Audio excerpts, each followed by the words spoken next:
Welcome to the Friendly Moms Club podcast with Jen and Karlee. We're the new mom friends you didn't know you needed. We are creating a safe space to bring moms together, lighten the heaviness, and find joy in the everyday moments. Together, we will share our own experiences of being new moms while navigating the topics we wish more people talked about. Join us every Monday to hear us skip the small talk and dive right into the uncomfortable.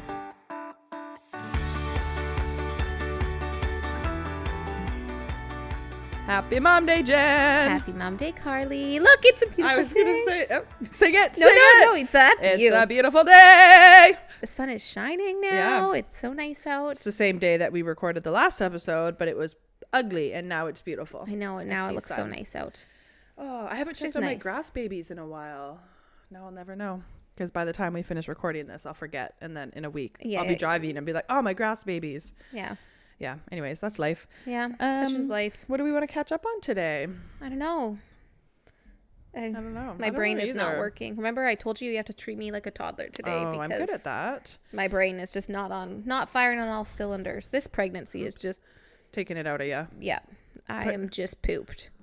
Pregnancy sucks. Third trimester, it's just getting silly now. You're there. You're in like close to like I know you're like already uncomfortable, but like, you know, when you get to that point when you have a baby and you like bend over and you're like, oh, and they yes, just oh, are I'm there. And sleep has been horrendous. Getting comfortable. You have a sleep pillow, right? Oh yeah. Okay, Kat, why do you have to do this right when we record? Did I hit record? I don't remember, but you know what? You said you did. Yeah, I know, but that doesn't mean I did. Okay. Okay. Well, there's a cat in the background playing with his toy, being annoying, but that's just what the cats do. Yeah. I'm thinking about my grass babies. My head is elsewhere, but I will think about my podcast baby. Yes. That we will do. And today we are talking about going back to work. And specifically, does it ever freaking get easier being a working parent? I think the answer is no, but we're gonna go through it today. Definitely. One thing I've actually noticed, just like parenting in general, is that it never actually gets easier. You just become more equipped to and like more able to deal with things that happen. Yes, because I feel like you also put less expectations on certain things. Like you don't expect things to go as perfect anymore. So then when you're late or you're just like kids screaming, or it is what it is. They're covered in snot, like, right? Like you're just okay with those things. And it used to be really hard to gather the baby and all of your things and leave the door in a timely manner. Yeah. Now leaving the house with just one child. I know we both only have one right now, but just leaving the house is not the hard part anymore. Yes. It's leaving the house and, everything else. Yeah. Dealing with them when they're out. It's the next step is now difficult. Yes. Now that's the next learning curve. Yeah. Like they used to be so easy out and about, and now it's like. But I think you learn and you grow together. Mm-hmm. But then you throw going back to work in it when you're like, I feel like I've got a good groove, especially with that year. Mm-hmm. I feel like once you get close to the end of the year, you are feeling like you got a good routine going on. You're feeling a lot more confident about parenting and where you're at. And then work comes in. And then they become toddlers too. Yes. I noticed like a significant shift in just him when he became one. All of a sudden he was like, I have all these big emotions and I want to tell you about them all day, every day. Yeah, we get some tantrums already. I thought we had more time, but we don't. No, we don't, right? But yeah, going back to work. Just really, it's like, hey, I know you're really busy and you can't imagine adding one more thing to your plate. How about we add a full-time job? Yeah, as if you weren't busy enough before. And commuting and meal prepping and, now you have to go to bed on time. Mm-hmm. That sucks. Yeah. It does. You actually have less time to just yourself now. But I've been back to work since August. And what are we in now? We're mid-November, so. September, October, November. So yeah, over 3 months. Yeah. I've been back to work for 3 months. You've been back to work for a month? Exactly 1 month. Yeah. And we are going to talk about our experiences and if we did anything that was helpful or not helpful or, kind of go through those things. So is there anything? I was just going to say I've only been back 1 month and I'm already out of my sick time. So. Yeah. I think that mat leave is so different for everyone, but like the accumulated vacation, accumulated sick leave, if you had to use it beforehand because you were sick while pregnant, which is very common. A lot of people use their sick leave. But if they didn't have any left over and then you go back to work with no sick leave, like that's mind boggling to me that someone can go back to a full-time job and not have any paid sick leave. Yeah. Like, that's just, love it. That's ridiculous. Love that for me. And especially when you have kids going to daycare who, they're going to get colds. They are going to be sick. So then they're going to give it to you. You're going to have to call in sick to take care of them some days too. And if you don't have any, it's just. I know. So I don't know what we'll do when, because like Henry brought home some sort of germ, but like I got sick. He didn't get sick. He's just like always a little bit sick. That's his baseline. Like, yeah. He's just snotty. Just fair. So I don't know. Maybe he was sick, but who knows? But yeah, there's that. You were going to ask something before I interrupted you to talk about the fact that I don't have sick time. Yeah. What did you do to prepare for going back to work? Like, is there anything that you did that you... What did I do? Well, I started looking for other jobs. Yes. That. I reevaluated my life. I really considered whether or not shift work was a good fit for me and my family. When I first became a nurse, it worked great for me. It was wonderful. But during pregnancy, not so wonderful. Go back to episode 2 if you want to hear more about that. And yeah, so going back, that is something that I looked into. Like, what are my options in this career that people tell me has so many options?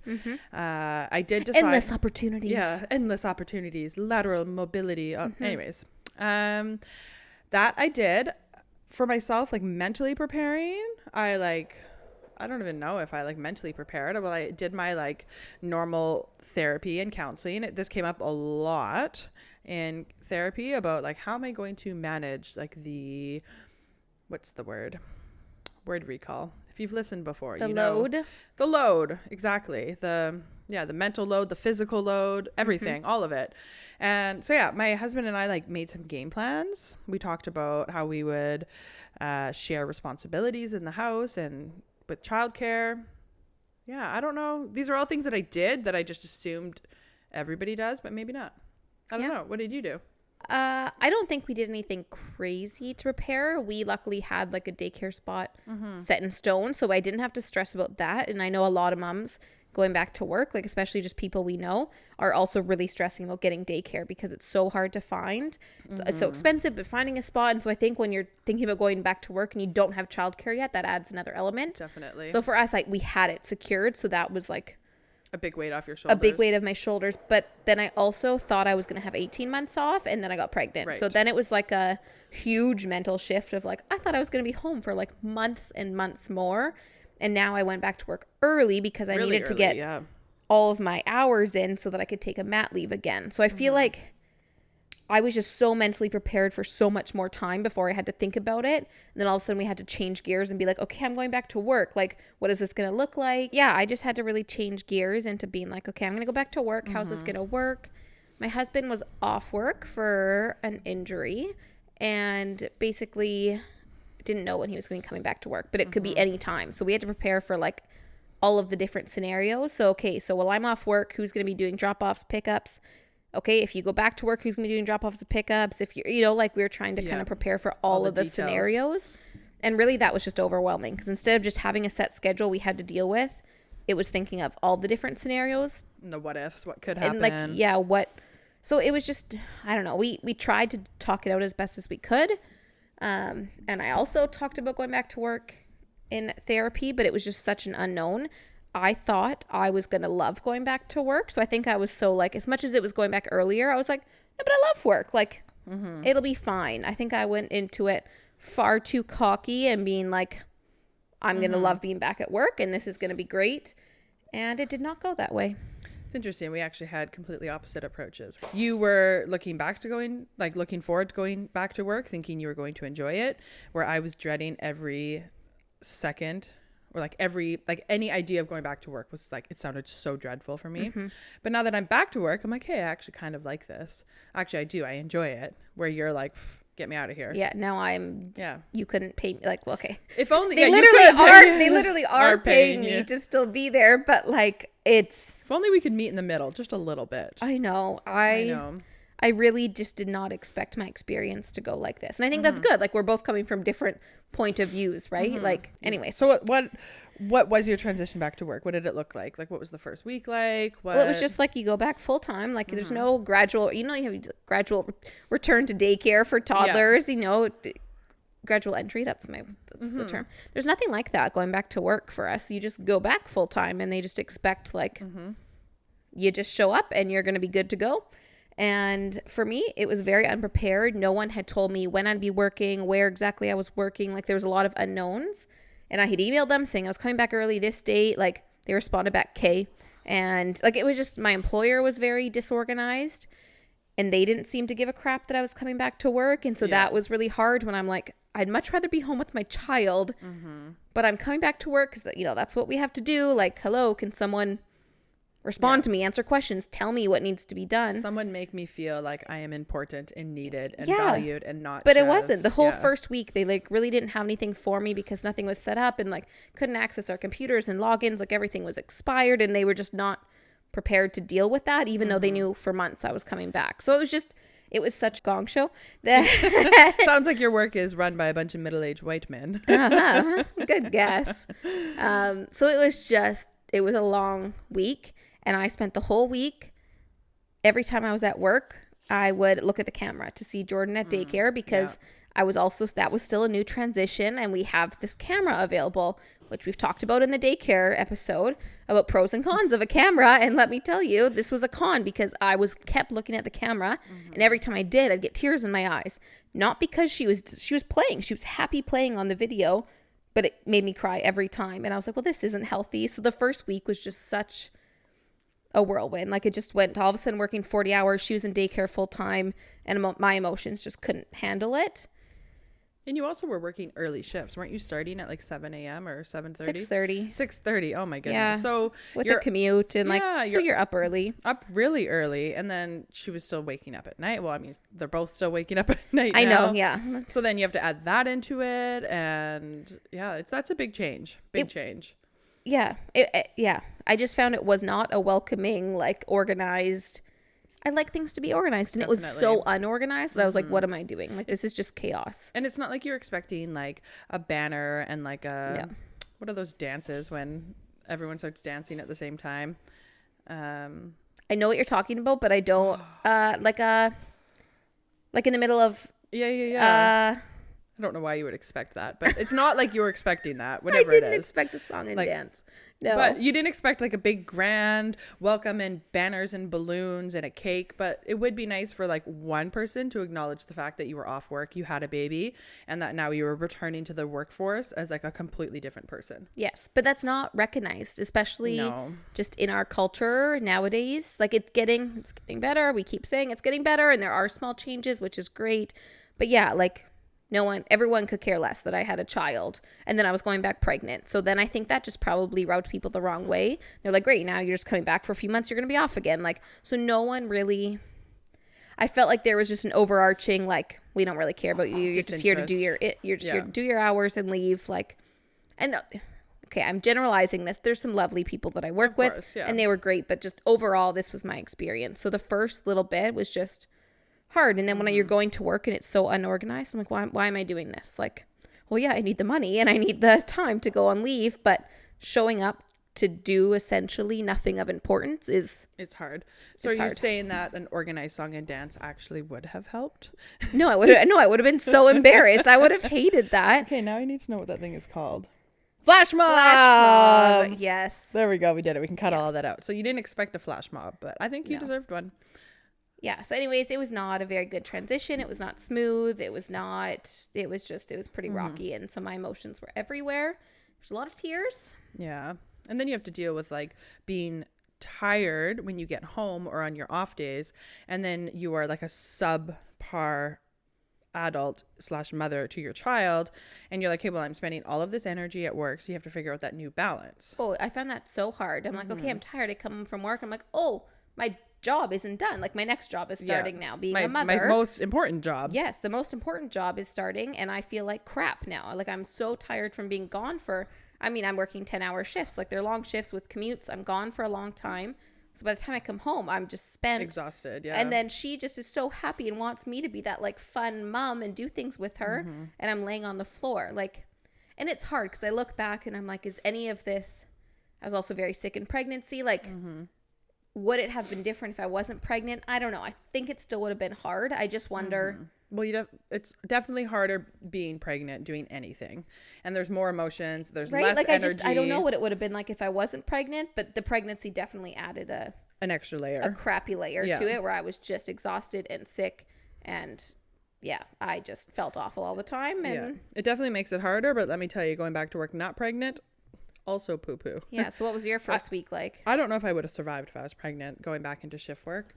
So I just went right back into it. Started on a Saturday and did my 2 days, 2 nights, 4 off, rinse and repeat.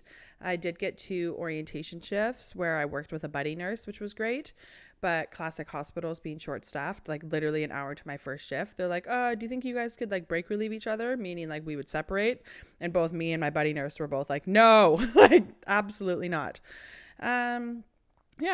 I mean, at least they do that. I know that's not a lot, but at least there's some thought put into. Yeah. But like legally they probably are required to, because you have to go back and be reoriented to the unit. Everything changes, right? Oh yeah. Yeah. There's tons of changes that happen so in a year. Many changes. I think I was dreading it so much going back that when I did go back and I was reminded by all of the things that I actually reminded of all of the things that I actually enjoy, I was pleasantly surprised that I was like, wait, I actually do like this. I remember why I went into this field.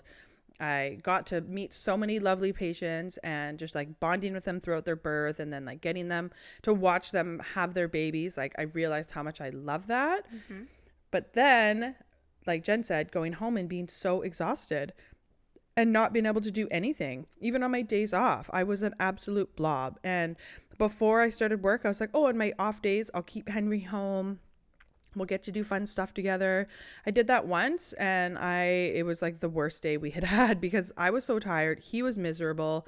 He probably wanted more attention, and I was tired. And then I was also trying to do stuff around the house. So I'm like, how do you balance it all? I don't know. I honestly don't know. And at the end of this episode, actually, we're going to talk about some of our tips for making the return to work easier. And then maybe in the future, we'll talk more about being working parents, like once we've really gotten into it. But yeah, I don't know. I don't know. Where do I find this energy from? Because then if I don't sleep as much to do things like in the evenings or early mornings that I have to do during the day, then I'm miserable because I'm not sleeping. And then, it's honestly like, I don't understand how we're supposed to do it all. And we both have full-time daycare. So we have wonderful people watching our kids Monday to Friday during the day when we need it, which I don't know what I would do without it.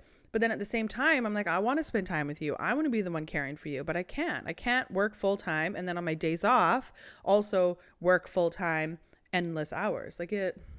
I feel bad sometimes. I'll go to daycare and they'll be like, "Oh, are you off to work?" And I'll be like, "No." Yeah.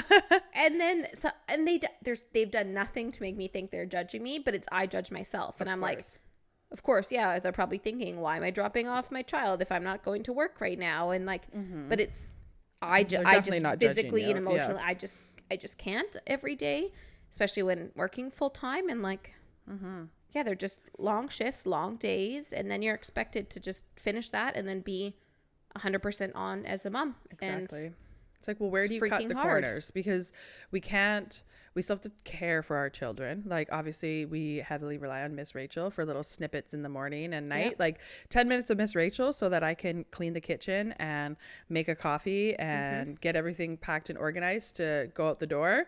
Life-changing.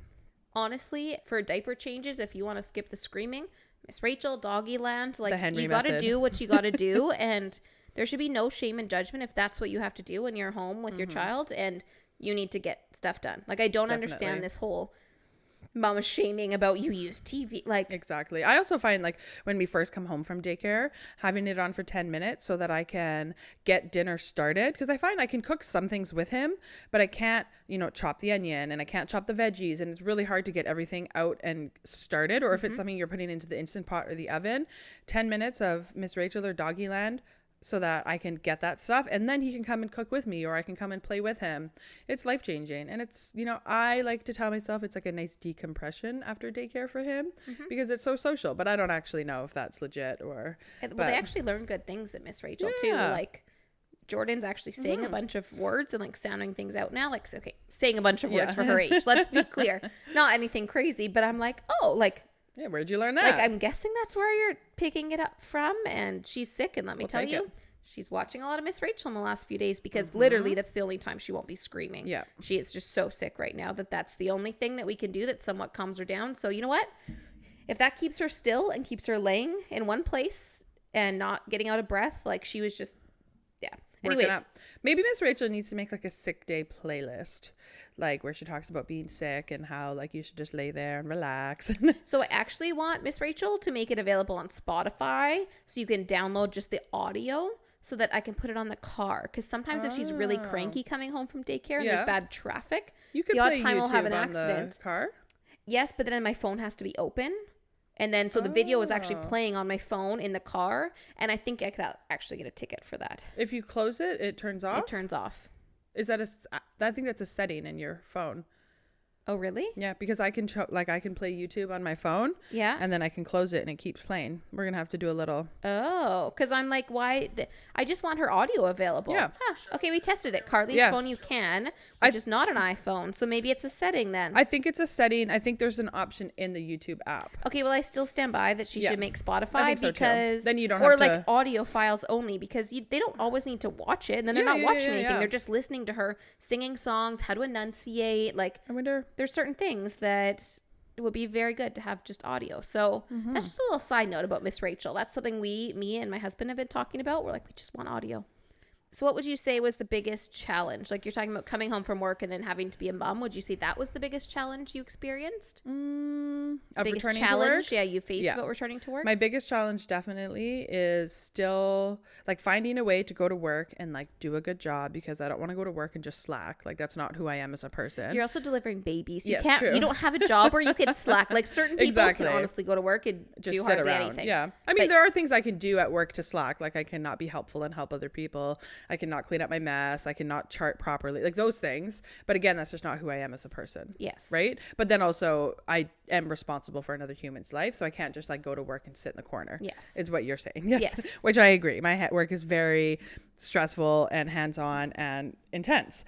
But yeah, the biggest challenge definitely is going to work, giving my all there because I have to, and then coming home and having nothing left for myself, for my partner, and my child. And that is it's really been hard for me because even on my days off, like I'm so tired.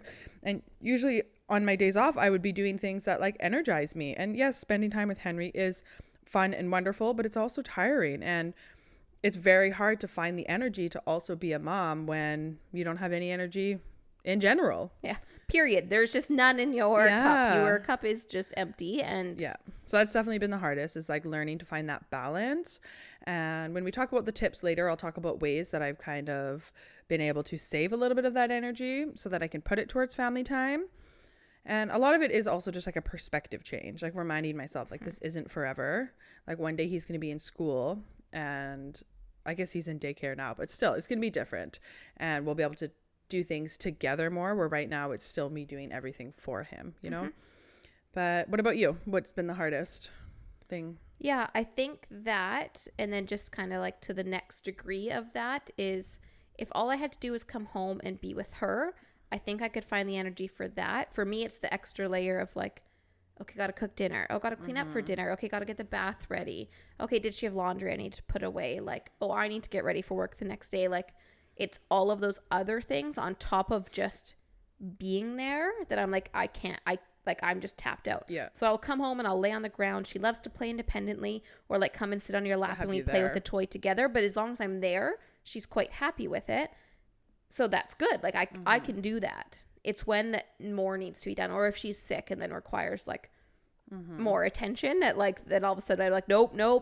Like can't do this. Or they're having a hard day and all of a sudden, yeah. And then you're like, oh, I need to make her dinner. And the good thing that I always think of, my husband actually pointed out to me, is that they make all these homemade meals at daycare. So sometimes we're like, you know what? She has very good meals, like multiple meals through the week at daycare. If her meal isn't perfect tonight, like perfectly healthy and balanced, that's okay. Like we've had to kind of say that's okay. We talk about this like using frozen vegetables. Like, life hack. It's a veggie. It is much easier. It's not going to go bad. It can be in your freezer. Like you can only thaw out smaller amounts for babies at a time, right? Like it's just... They actually are frozen at their peak freshness. So like nutritionally, I have heard that they actually have like a higher vitamin content. Like they have more minerals and vitamins because they're frozen when they're peak, like at their peak.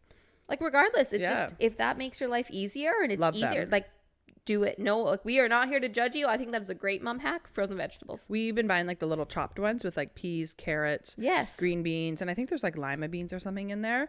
And we'll make pasta, and then we'll throw the frozen veggies in the pasta water, and then we'll drain it, and then we have like a little mix of pasta and veggies. Yeah. And then if we have we have a lot of sauce in the freezer that we've frozen in ice cubes, we'll just mix that on it, or sometimes even like a little butter and Parmesan, or a little olive oil. Bob's your uncle. Yeah. So you got to kind of like find these things, and like we'll get into this in the end, but I find that's kind of the biggest challenge. What's interesting that you say that, like, is there an earthquake happening? No? Okay, anyways. I find for me, like you were saying, your biggest challenge is like you can play with her, but it's all the other stuff, where I find that I'm so emotionally drained that even sometimes just playing with him is so exhausting to me. So I will naturally gravitate towards all the house stuff. So my husband will come home and he'll sit and play with Henry, and they'll be having a great time laughing and doing fun things. And I'll empty the dishwasher, and I'll prep dinner, and I'll clean up, and oh, we got to do laundry, and oh, we got to clean this and move that. And I enjoy that kind of stuff. So then I'll just start doing all of that. And then I realize like every night I'm doing all of that stuff and Jeff's playing with Henry, and I'm not getting that quality time, but it's because I'm naturally gravitating towards the things that take less emotional energy. Interesting. And I'm all about minimizing the physical injury. Maybe this is a pregnancy thing. I'm just like, nope, I cannot keep moving. I need to just so you can do like sit and drink water, and that's your job. But I find like, well, okay, the garbage can, if I empty it, let's be real, I never empty the garbage can. That's a Jeff job. If I do some meal prep, like the meal prep's not going to have a tantrum and an emotional breakdown, and like I can manage that. Yes. So I am gravitating towards that kind of stuff, which then I realize like I'm missing out because I'm doing what's like for me easier emotionally, when that's not what I want to be doing all the time. I enjoy that stuff. That's fine. But I also want to be spending time with him. It's just... What also sucks when you come home from work and you're like, cool, we have 2 hours to like get all this stuff in and get you to bed. Like that's just not a lot of quality time. I come home from work and he's asleep. So yes. I leave for work. Actually, no, that's the hardest part, is how long I don't see him. When I work 2 day shifts, I leave for work before he gets up. Yeah. And then I get home from work after he's gone to bed. Yeah. And then the next day I leave before he gets up, and then I get home before he goes to bed, or after he goes to bed. So for 48 hours of working, I don't see him. And then add in the night before sleeping. If he sleeps through the night, it's a long time. What's 48, 50, 60 hours? 60 hours where I won't see him. Yeah. And sometimes he'll wake up in the middle of the night and surprise me, which is nice. The only time I'm excited about him not sleeping through the night, but there's been a couple sets where I haven't seen him for those 60 hours. Yeah. And that's a long time. And then before my night shifts, I see him for about an hour or two, which is nice. But I don't see him in the morning because Jeff's taken him to daycare already. So, but you also go from seeing him 24 hours, 7 days a week to not seeing him. Exactly. Like, that's a huge change. Exactly. And then I feel guilty that I'm sending him to daycare on the days that I'm not working. But then when I try keeping him home, I'm just an emotional wreck. So I'm hoping that the balance gets easier. And I actually have in my calendar next week, I think on Tuesday, we're going to do a fun day together. And we're not going to go to daycare. We're going to go to a play gym. And then we're going to go maybe for lunch or something. And then he'll come home and nap. And then maybe we'll like go for a walk or something. We're going to do something. It's going to be fun. It's going to be great. Got to hype myself up. Yeah. I find that it's so easy, like as moms in general, like taking work out of it, you put yourself below your child, below like getting all the house things done, right? And then when you add in work, it's like you're below even more things. Like you're throwing work on top of your well-being, which is ridiculous, because you're like, I don't want to call in sick. I feel too bad. Even though I was up all night with a baby that was sick, like I don't want to call in. Like, so all of these things, and you're pushing yourself further and further down the list, which actually makes no sense. If you sit back and rationally think about that, you actually need to take care of yourself so that you can do everything else properly. And if you keep putting yourself at the bottom of the list, you're not going to actually be able to do all those other things on top. You're not going to properly be able to take care of those people, to actually show up at work and do your job. Like, you can't keep putting yourself at the bottom. So I think you go through this year where you're at the bottom of the totem pole, right? And you're figuring out how to do everything for this child and make them happy. And then slowly you start making your massage appointments, your doctor's appointments you've been putting off, right? Like, and then bam, you're back to work. You start adding in these little life bits of you again, or going to the gym and exercising, and then you throw in work and just slams you back down to the bottom again. And then you're like, now I need to figure out this whole new totem pole, like this whole new, like, where am I going to go? Because I can't be at the bottom. Like, you cannot keep surviving if you keep letting yourself be at the bottom of the list. So how do you, like, what are things you can do to kind of prioritize yourself a little bit more? And in turn, you will show up as a better partner, as a better mother. You'll be better at work. Like, taking that sick day is actually going to be beneficial for everyone, your employer included. Like, I know it doesn't seem like it, but you need it. Like, some days that's what needs to be done. Definitely. A good sick day really can revitalize you. Right? Yeah, definitely. Mental health days. Everyone needs mental health days. We get 8 hours a year, but you know, that's not even a full shift for us. So if you want to take your mental health shift, you have to also put in vacation hours. That's hilarious. Anyways, I'm like, it's better than nothing, I guess. I think we get 2, but we can never get them approved. So then they never, you know, get to ever use them. Yeah. I think that's your personal day. It's not even a mental health day. Yeah. Who knows? Yeah. I haven't taken it ever. Okay, we talked about our biggest challenge. Was there anything that was like really surprising to you? You talked about not actually enjoying work. I think that was the biggest surprise. I realize the earthquake is you breathing. Tell me you're in your third trimester. Very pregnant, guys. Tell me you're in your third trimester without telling me you're in your third trimester, because I can hear it in my headphones and I'm like, what is that noise? It sounded like maybe it was my breathing, but I was like, maybe it's not. I'm not gonna say anything. Okay. I do. I just get so out of breath just talking. I get like all worked up about this, and then I know. I remember doing patient teaching at work, and I was like, hey, hold on, I'm out of breath. But I was like 12 weeks pregnant, but I was already out of breath. My body just does not tolerate. Some people could go out running and working out and running. No, it's not me. I barely can go up a flight of stairs. Yeah, that's hard. Sorry, I live in a townhouse. Anyway, so let's get back. Biggest surprise. The most surprising thing for me was that I just didn't care about work anymore. And I had cared and put my heart and soul and my life into work. And it was really a huge part of who I was. So to all of a sudden be like, indifferent. Take it or leave it. Yeah. What other jobs could I do? How else could I make money? The same amount of money and like be off more. What job could I do that's only 9 to 2 Monday to Fridays? Like, I started not caring about it, and it's something that was been so important and a big part of my life for 10 years. Like, how do you just move on from, like, I just never expected my whole feelings and outlook on work to change, and it really did. Like, I do enjoy my job still, but it's just not your perspective. When I look at the life I want to live with my children, it is not this job. So then what do I do? And then leaving when you already have a pension. Like, it's just. Yeah. See, we just got to win the lottery. Do you suck it up? I don't know. There's so many big things. But I was just really surprised that the things that were important to me no longer were anymore. Like work-wise. Like, yes. Yeah. And before, I would do everyone else's job, no questions asked. I'd be like, no, it has to get done. I'll just do it. What other jobs do you have? Any other jobs for me? And now I'm like, nope, not my job. You can do your job and I will do mine. I'm not going to continue to do everyone else's job for no more pay and no thank yous. Like, my job is not a job you get into if you ever want to be thanked or told you're doing a good job, or like, none of that happens. That never happens. So you were prepared for motherhood. So yeah, it's a thankless job. But I was just like, why do I keep adding to it? Like, why am I? And I've learned to stand up for myself more. So like, I guess there's some pros to this, because now I'm like, no, you can't actually talk to me that way. Like, no, I'm not going to do that. Oh, you want me to know? Boundaries. Like, I'm working on it because I just don't care anymore. Yeah. I learned that I cared so much that I was okay being pushed around and overworked. And now I'm like, I have bigger, more important things. Like, you no longer are my priority at work. So I'm not doing your job. Like, you can do it yourself. Thank you. Like, definitely. You don't care about me. Why am I caring about you? Exactly. Look at it's a little bit negative viewpoint. I'm sorry. Well, not really, because you have to set boundaries, and you have to. Like, if you don't set boundaries with people who suck the energy out of you and suck the life out of you, whether it's a job, whether it's a relationship, whether it's whatever, you have to set those boundaries, or you let them get the best of you, and then you become bitter and resentful, and then nobody wins. So if you can set those boundaries, be able to leave work still with a partially full cup so that you still have more to give. Yeah. Now, how do we do that? Yeah, I know. So anyways, that was for me. What about you? What was the question? Something surprising. Was there anything like... Oh, I actually was surprised that I actually kind of liked my job. The opposite.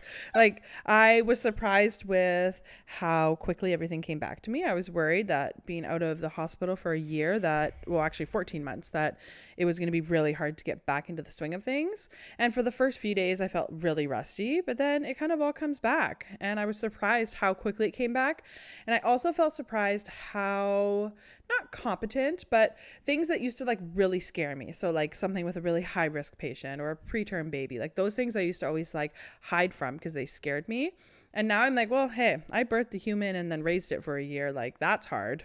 So that is freaking hard. Exactly. You are an incredible human being. So then being at work now with like all these new skills and challenges that I'm learning now, I'm like, hey, this is actually fine. And things that would like absolutely terrify me before, I'm just like, oh, okay, like let's try it. And like the thing with working in a hospital is there's always a policy and like some sort of support for everything that you do. And then we have like our like coworkers that also help us. So it's not like I would have ever been alone, but I'm much more likely to put myself in more challenging situations now without being scared. So do you think that you are better at your job as a labor and delivery nurse after having had a child?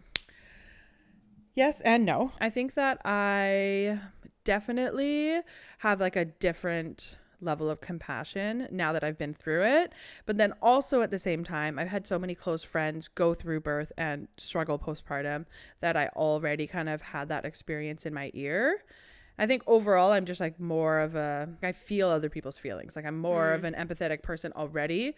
So even if I hadn't experienced it, I still like it was as if I was experiencing it with them. So I think I've always had that, but I think it definitely has, it's more relatable for me now that I've been through it. So I can actually, like, I know what they're feeling. Like I've actually physically felt it, you know?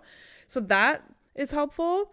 And I think in a way, so yes, it does make me better, but then also the like lack of sleep and the fact that my brain doesn't work terrifies me. But for some reason at work, it just turns on. It's weird how that works. Like you just enter into your workplace and all of a sudden you're like, oh yeah, I know all these things and I can rattle off these numbers. And at home I'm like, where did I put the remote? I don't know where the TV remote is. And like I can't do a simple thing at home, and then you go to work and it's fine.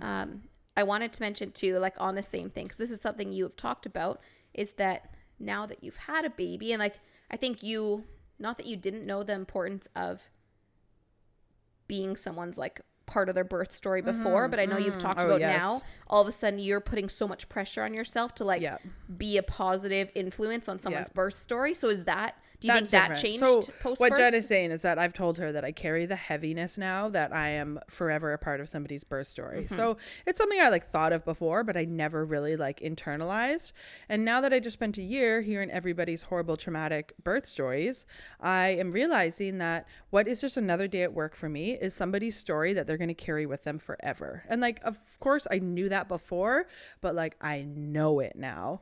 So but it's also so much pressure to put on yourself every patient you see every day of the year that you work. Like exactly. That's such a heavy load. So I'm trying to shift it in that for every person, I can be a bright spot in their journey, regardless of the situation. So I'm looking at ways now that I can actually be, not even about being memorable, but doing something to like help their story, like help them feel more understood, help them understand what's actually going on, like something like that, instead of putting the pressure on me that like when things go wrong, it's going to be my fault.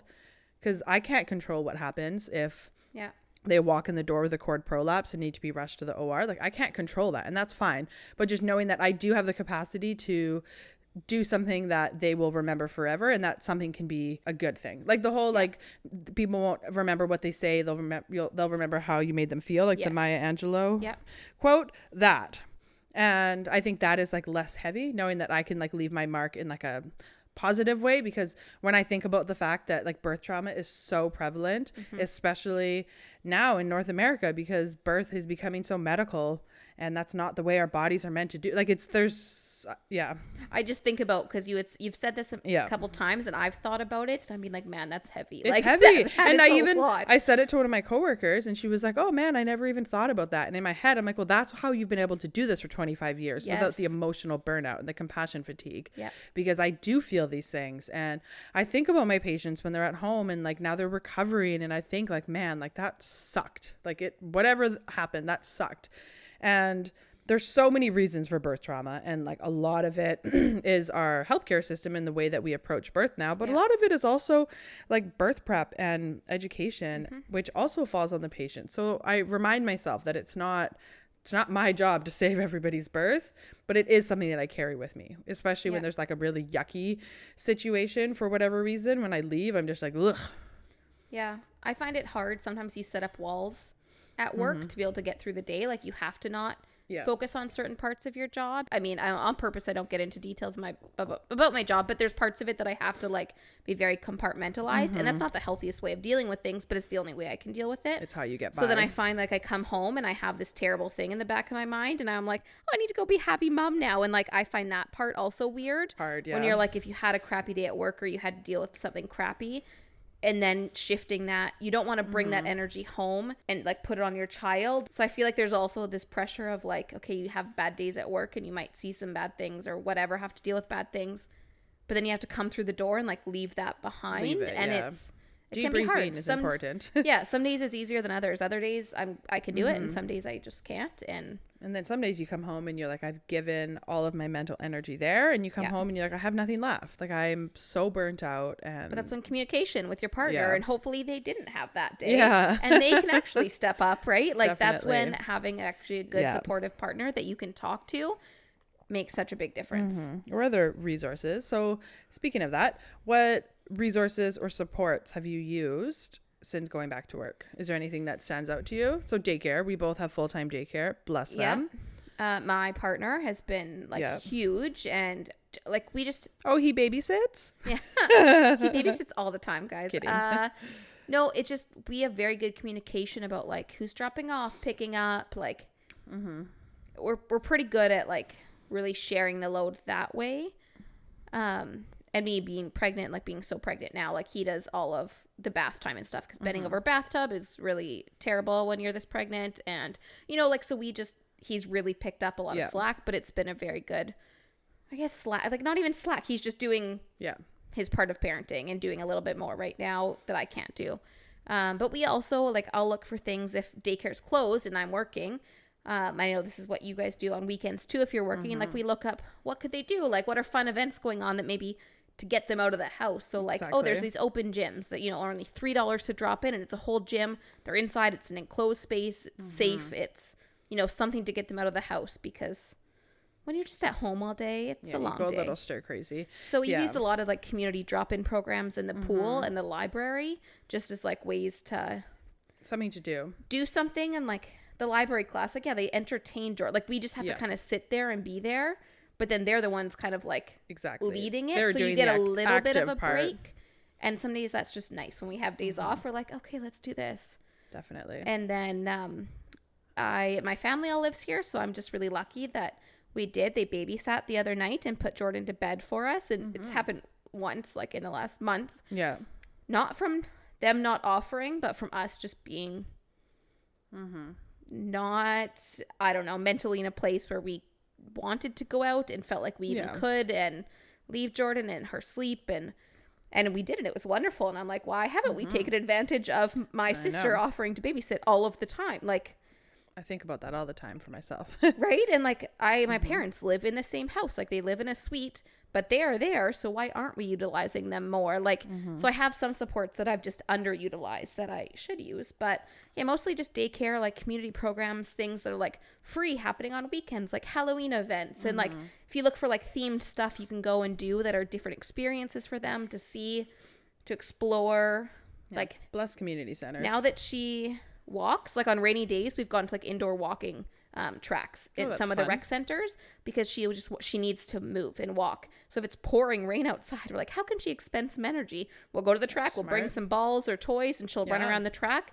gets her energy out. Like, she's happy. It's an enclosed, safe place. Like, you got to kind of find some tricks up your sleeve for some of the slow, long days. Or definitely. I wish they had more things at the community center between like 3 and 6 p.m. because there's lots. That's like the witching hour. I feel like the after daycare, when that's the hard time of the day. Maybe that's why they don't, because they know every kid is just gonna be throwing a tantrum. Exactly. I have found actually on rainy days, I like to pick Henry up on like a normal day when it's nice out and go for a walk or like do something. Yeah. But on rainy days, I'm like, I'm gonna pick him up and just come straight home. So sometimes I'm like, maybe he needs to stay for another half an hour so that I can get dinner ready, so that I'm like, that's something that I didn't actually realize I did that till now, that we can't go for a walk or go to the park after because it's yucky out. So he can stay there and play with his friends, because let's be real, he likes them more than me.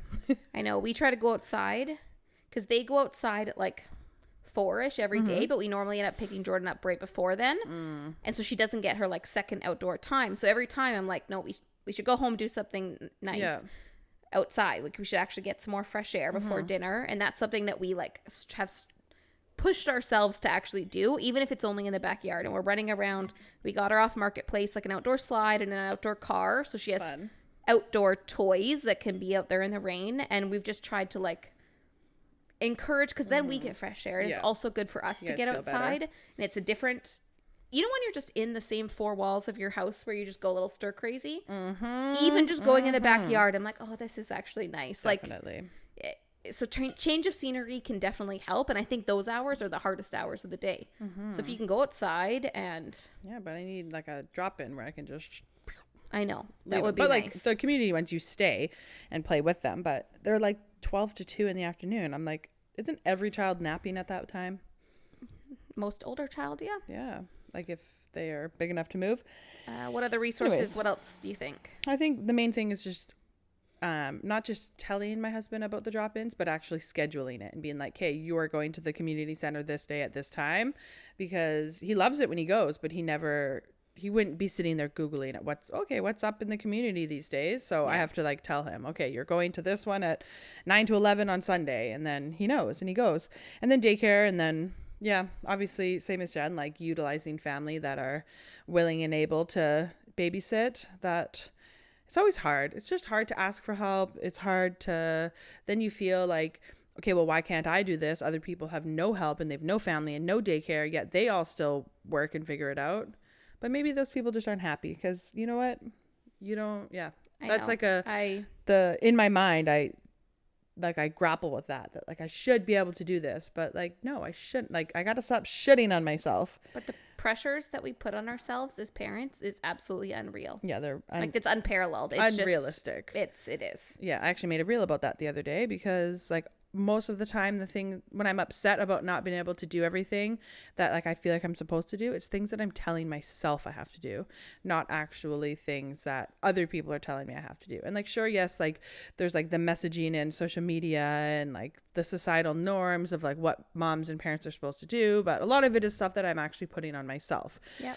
So speaking of that, what have you learned to like let go of, or like how have your priorities changed since going back to work? I think what my idea of playing with Jordan, like actually being present with my child, now I'm like, okay, I just need to be present. Yeah. And I have tried really hard to not be on my phone when we get home, and like between that and dinner time and bedtime, because I'm like, you know what I do as soon as she goes to bed? I lay on the couch and I'm on my phone. So really, do I need to be on my phone an hour earlier? Like, even if on the days that I'm exhausted, I lay on the ground and I'm like, you know what? At least I'm present. I'm here. There, she brings toys over to me. Like, we play with things, and I'm not on the phone, because I do notice sometimes she'll be playing and she'll just look to see if I'm looking. Yeah. Is she paying attention? And then she smiles if I'm like, she just wants me there. Yeah. So I've had to really lower my standards of what my time has to, like, I used to think I had to come home and have crafts and activities, and we had to go for all these activities outside, and we had to do these things. And now I'm like, you know what? If I come home, we lay on the ground, we play with some toys, like, that's it. That's all they need. We sing and dance a little bit, because she likes to do that, and I like to get her energy out, and like,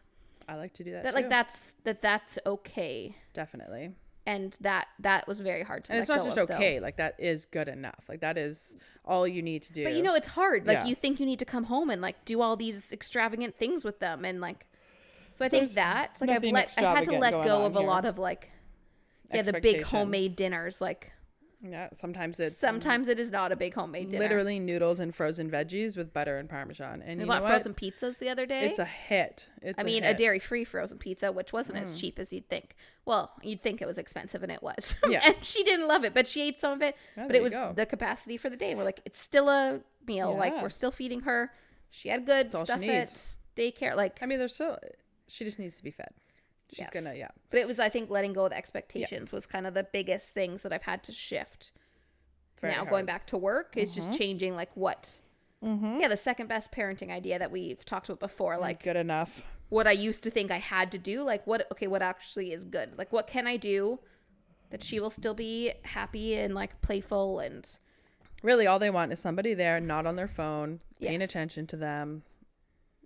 Yeah. That's what my biggest thing I've realized, that like quality time with Henry doesn't have to be this big extravagant thing. It doesn't have to be going to a play gym. It doesn't have to be going to swimming lessons.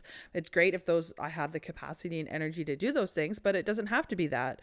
One of our favorite things to do is to go for a walk together. And sometimes I'll put puffs in his little snack tray and he'll just sit there and eat puffs and he'll pretend to feed them to me. Well, he thinks he's feeding them to me, and then we'll walk and we'll just hang out. Sometimes I'll have a headphone in, sometimes I won't, but he's happy as can be. He's just staring at me, he's looking at things, he's pointing. And I think like, hey, when he gets bigger, he'll actually either be able to walk with me or he'll be able to like have conversations with me. But sometimes that's like my favorite part of the day is I'll pick him up, or before I drop him off, I'll go for a walk and then I'll drop him off, or I'll pick him up and then we'll go for a walk. And it doesn't have to be this big extravagant plan. It can just be us getting outside, getting our fresh air, me getting a little bit of activity, but then it's also quality time because we're doing it together. And I've had to shift my focus on that we don't have to go to, the zoo or wherever. Like we can just hang out together. Yeah. Even if you take like the parenting or the child out of it, like just you and your spouse too, like for sure my expectations have also changed about like what we're gonna do at night. Definitely. And what stuff we're gonna get done around the house, because like really we're not gonna do any big projects at night. We're not going shopping. And like we used to come home and be like, oh, what should we do for fun today? Let's go out and do ABC and like run these errands. And now we just know, right? Like you're coming home and this is what we're gonna do. Definitely. And if it's frozen pizza tonight, at least we're eating food. Like love frozen pizza. Like my husband doesn't care if I don't make a big meal. Like, I don't care if he didn't prep anything that day. Like, we just kind of make it work. And you just had to, like, I don't want to say lower your expectations because that sounds negative. Shift your expectations. But you do have to shift them. Yeah. Yeah. Because they're not lower. I mean, yeah, maybe. We're super into frozen ravioli right now. Oh. Yeah. I guess Jordan can't have that because they usually have dairy in them. I'm sure there's dairy-free ones that are stupidly expensive. Yeah, the dairy-free thing just really throws a wrench into our easy meal things, but we found some stuff we like, and we've been rotating through that, and it's been good. Go. So what are some changes you have had to make? We talked about like to kind of help lighten the load. We talked about frozen veggies. I find meal prepping, so actually knowing like, okay, I don't pick what day things have to be done on. I just pick this week, like this kind of Monday to Friday, like work and daycare week, we're gonna make these 2 or 3 meals. And then we just hope we can fit it in. And like that way, if things happen, there wasn't like I said I'd make it Monday and I didn't. And then I'll be hard on myself and probably cry right now. But it's just like, we're going to get these ingredients. We can make it this week at some point, and hopefully we fit all these meals in, and with leftovers, we're good. Like, so I've had to like meal plan, but not like a semi. Making an outline, what you're going to make sure you have all the right groceries. Yeah. And I find that is really good. And then just having a routine that we know, like my husband and I both on the same page that, when we get home with Jordan from daycare, like we'll try to do something outside. We have this much time before we have to get dinner ready. Then we have dinner. She has a bath and a bottle. Then she gets to play again. And then we go to bed. Like we do the same thing. Yeah. Keep it consistent. Slight variations for traffic and time we get off work and pickups. But essentially we know. She goes to bed. I relax on the couch. My husband likes to nerd out in his nerd room. Like his nerd room. We know that we have we just know what to expect any given night, and some things change, and then we roll with it. But like just knowing, kind of. I love a good routine. It mentally helped so much knowing what was going to happen every day. I didn't have to think when I came home because I just knew this is what we were doing. Yeah, if that makes sense. Definitely. What about you guys? I love a good routine. We like to do, so you like to do more of like meal planning. We like to do more like meal prepping, like where we make a bunch of stuff on the Sunday, or even like marinate things, like get things ready. And then that way, when it comes to dinners, we just have to kind of like reheat or cook 1 or 2 things. But sometimes we also do like meal planning. It's like, okay, today we're going to prep these things, and then on Wednesday we're going to do XYZ. So Tuesday we're going to have to take this out of the freezer. Speaking of that, I need to take ground beef out. Remind me. Yes. So that definitely helps, because like you need to find ways to lighten the load, and meal prepping, meal planning, having things organized, freezer meals, all of that, whatever works for you. You don't really have like an hour to make dinner anymore. No. Like, you know what I mean? If you're trying to do that while having the kid by yourself, it's not going to happen. And you can't. We actually found frozen veggies. That is a diced mixture of onions, carrots, celery, and peppers maybe. But like the perfect base for we make a lot of soups. We make a lot of like pastas, curries, everything. And the fact that it has onion in it is wonderful because then that's one less thing to chop. Oh, and onion. then, yeah, if you just get like the garlic that's already good to go, we froze a bunch and then you have everything ready. If you do a stir fry, if you do a soup, if you do a pasta dish. I have to look for that. Yeah. I've only found it at one place. It's only at Superstore in the No Name brand. I haven't seen it with the onion anywhere else randomly. But it's great. We've been making lots of stuff with those because you don't need to chop it or dice it. It's ready to go. Yeah. Big one that I have found that I'm doing is I'm bailing more on social events, which maybe like canceling last minute is not the ideal thing to do. So for myself, I'm just knowing now that I need to be more mindful of my time and like protective of my time and not even planning social events. Not planning them, but picking and choosing. Yeah, I need to set boundaries with that. And because what I do is I set myself up for like all of these things that I want to do, which I truly want to do. And then the day comes and I'm like, I don't even have energy to like shower, let alone leave the house and be social.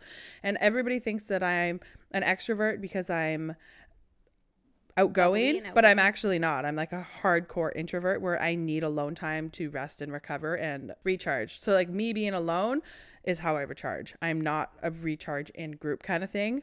Although I love being with people, but like I leave it feeling more drained than when I went. Yes. So I'm very mindful of that. And I'm just finding ways to have more family time with also combining it with like outdoor time and activity. So family walks, that's like our go-to on days when we're off together. We'll all go for a walk for an hour. And it's like we're ticking everything off. We'll even walk to the community center to do the little drop-in and then walk back because then it's ticking all the boxes. Yeah, fresh air is so good for you. Physical activity, like moving your body is good for energy-wise. It's good. But that's it. But so we kind of talked about things that we have changed, but let's kind of go through an actual list of tips that we can talk about. Yeah, so before you go back to work, like good things to, I guess, think about is the first one I will say, because this one is more me, is to be okay with the mess. It's easier if you just don't have as much stuff, which is hard because with babies, you accumulate so much stuff and crap. But I would declutter. Like that's, I think, the best way to go about it. Declutter, go through your toys, go through like all sorts of stuff before you go back to work, because the less it's going to be like around everywhere, it just automatically reduces your stress. 100%. I love decluttering. And it's easier said than done sometimes. It's hard. But if I come home and there's toys all over the living room, it like, I feel it inside me, my stress going up. So I'll clean it up and then 10 minutes later it's messy again. And I'm trying to be okay with toys can be over. Like they can be on the floor, and at the end of the day, it takes 5 minutes to put them all away. And I put them away and then I feel better. But you have to kind of learn, pick and choose when and how. But like if you can just reduce the amount of stuff, it's easier. It's a bit easier to keep it organized. I've been going through what I call like reverse nesting. So before going back to work, so like before you have a baby, you get everything ready. And then before going back to work, it was reverse nesting where I was getting rid of everything that I didn't need. And I went through my closet, got rid of a whole bunch of stuff. And then I also have like this very long list of things that I want to declutter that I need to prioritize. But like going through shoes, like how many pairs of shoes do I need? Jackets. I have like 17 jackets. And you know what? I wear 2 of them. And then even same things with like shoes, though, you end up having so many pairs of shoes and you wear the same 2 or 3. Exactly. Like, yeah. And then even things like the closet where we keep our grocery bags was like exploding every time I opened it. And it always stressed me out. Like, why do I have so many of those bags? Because I always forget them. And then I buy another. Yeah. And even in the kitchen, we decluttered some of our dishes. And like just the less stuff you have, it's easier to keep clean, and then it's also easier to put stuff away if you have less stuff in the way. So I've been listening to some like minimalism podcasts for like some inspo, but I find it hard because like I'm not wanting to go like hardcore minimalism, but I also want to get rid of some clutter. So like there's like an in between of not having to give up everything that you love, but you know what I mean? Yeah. But then you do have to be okay with some messes. Some messes, so of course. That, like, oh my gosh, yes. Reduce clutter, reduce as much stuff as you can. And then that way, if there is a mess, it's still less of a mess. For sure. And like the less clutter you have when the mess happens, it's not as overwhelming. Yeah. Because then there's just less things overall. But yeah, toy rotations work for me. Yeah. Jordan loves all her toys out, so you just tidy them up at the end of the day, although my toy corner is excessive right now. We still rotate like what's easily accessible and what's in like bins that she'd have to pull out a bin to see. So we still do but I like bins for toys because then it hides it so it doesn't look as cluttered. But then her toys are there because the day she decides she wants something and then she gets so excited. Or she's having a tantrum and you just pull out this toy she hasn't seen in months and all of a sudden she's like... happy again. Oh, best thing ever. Yeah. Bins and baskets for organizing, life-changing. So life-changing. Literally everything I have goes into a bin or a basket and I'm okay with it. When we first moved here, I went to the dollar store like weekly for like a month, more than that, and just kept buying like little plastic baskets. My friend was like, what the heck do you put in these baskets? But I like every cupboard you open, baskets. Everything has a house. And that kind of brings us to the next one, which Karlee is the queen of, is creating systems. Yes. And your routines and like really just like finalizing kind of what you want. And it can be a rough outline, but a good system is helpful. Doing things to streamline things in your house. So for me, I've always was really overwhelmed with laundry. It was just something I could never stay on top of. I would finally do the laundry and then I wouldn't put it away and everything. It was just so exhausting. So I made a little laundry system in the house. So in the bedroom, we have 2 laundry baskets, one for towels and bed linens and one for clothes. And then downstairs, we have one for clothes, like because we'll dress and undress Henry down here. And then one for kitchen towels. So then whenever you're putting a load of laundry on, you're only doing like you're washing likes with likes. So that way, when you go to put it away, it all goes away in the same spot. So when we do our regular clothes, it all goes upstairs and goes away in the bedroom. And then when we do kitchen towels, they all go away in the same spot in the kitchen. And then when we you don't have to bring it up to the third floor. You can just bring it to the main floor, fold it, and put it away. And then like bedding and linens all go in the same closet. I also shifted to make all of our bedding and linens white because then that way they can all be washed together, which makes it so much easier. But you don't realize how much time you save putting stuff away when everything goes into the same place. Yeah. Life-changing, because then I used to before have a kitchen towel and clothes and bathroom towels, and then those all go, especially in a townhouse, on different levels, and it's too much, and then you don't put your stuff away. It's exhausting. So yes, look at your life and things that you struggle with, whether it's meal prep, find some sort of system for that. If it's grocery shopping, maybe you do the grocery pickups, like the orders, or get them delivered. Or if it's laundry, find a way to make that easier. One thing that has made packing lunches easy for us, we always have food in the house. It's not actually the like having food made and cooked. It's like the thinking about, okay, well, what are we going to put in to make this a complete meal? What else does he need? What are we going to put, what things does he need to have packed? So we've just made, it's kind of boring, but like an actual outline of what goes into his bento box every single day. So like on one part, it's the main meal, which usually we try to make sure has some sort of protein in it. And then he has his fruit compartment, and then he has his like puff or cracker compartment. And then he has one little spot that we put cheese in, sometimes shredded, sometimes sliced, depending on the day. And then what we have. Change it up, yeah. And then there's a little thing in the middle where we put like some sort of little treat, either a treat that we've made or like half a granola bar, like a store-bought one, whatever we got. And then that way we know every day when we open it up, we know exactly what we're putting into it. And then we pack him a banana in a pouch. He gets a lot of food.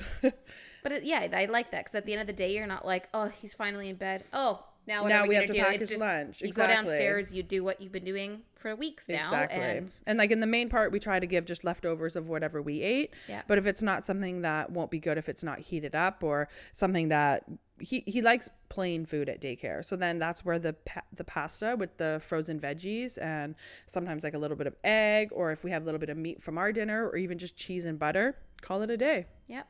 It works.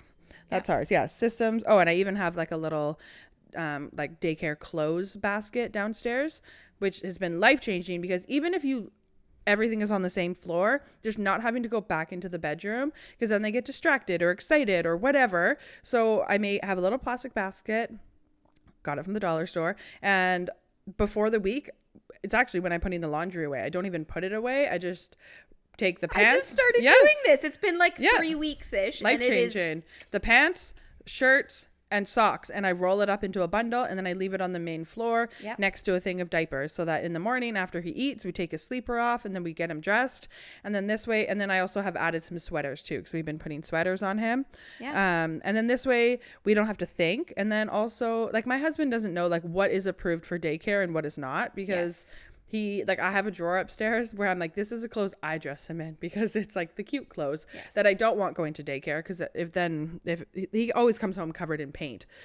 And then this way we don't have to think. He doesn't have to think. He could make the little bundles too from stuff in the laundry. And then we go. They're sitting right there. I did like same thing, but slight variation, but basically the same thing. And I set up 5 outfits. Yeah. So when I'm folding all and putting all her laundry away on Sundays, I take out 5 outfits because normally it's my husband getting her dressed. And it's so like, he just like, yeah, they need help. It's like I am doing him the world's biggest favor by taking 5 minutes to do that. Like he thinks it is just the best thing in the world if I just have them laid out. So I'm like, you can pick whatever. I don't care. But like, here's take 5 outfits for the week for daycare with socks included. And it's just like, it just takes the thought out of it all the time. Right. And it really, I'm folding the laundry to put it away anyway. So I'm just putting it in a different place. Yeah. Really no different. Like it's very, so it's, I'm saving so much time and energy by just as I'm going through her laundry, just putting them aside for daycare. It's just, and then game changer. I loved this. Easier too, because even if the bedroom is on the same floor, you don't have to like leave the room. Yes. And like say they already have Miss Rachel on, then you just get them dressed while it's already on. Yeah. And that way, like if they're playing with toys, they don't have to like leave the toys. They're still there. Like you just do, life changing having it in the living room. I've heard of people too taking like the IKEA calyx, whatever it's called. Yeah. And just putting baskets in it and just putting all of the kids' laundry in the living room. I don't want that because it's too cluttery for me. Yes. But I can see that just having all of their clothes, or like having a wardrobe. If you have like a big house with lots of space, like having a dresser and like all of their clothes is on the main floor. And I'm like, or in the living room. I'm like, that actually makes sense. But for young kids, especially. For young kids, But I think we'll stick with our little baskets. I like that. We haven't even talked about this, but I did the same. Yeah. Cutting back on social activities, as Karlee kind of said, you have to pick and choose what's actually going to be like a good use of your time now, because you just don't have the same energy when you go back to work. You just, especially in the beginning, until you kind of get into good routines and regulate, you don't have energy. Give yourself a good few months to like see how things are going before you commit to events several times of the week. And I think for me, I needed to, like, I was like either canceling last minute or saying yes and then going back and saying no later. I think just before I even commit to something or say yes to something, I need to be more honest with myself. Like, do I have the capacity for this? Probably not.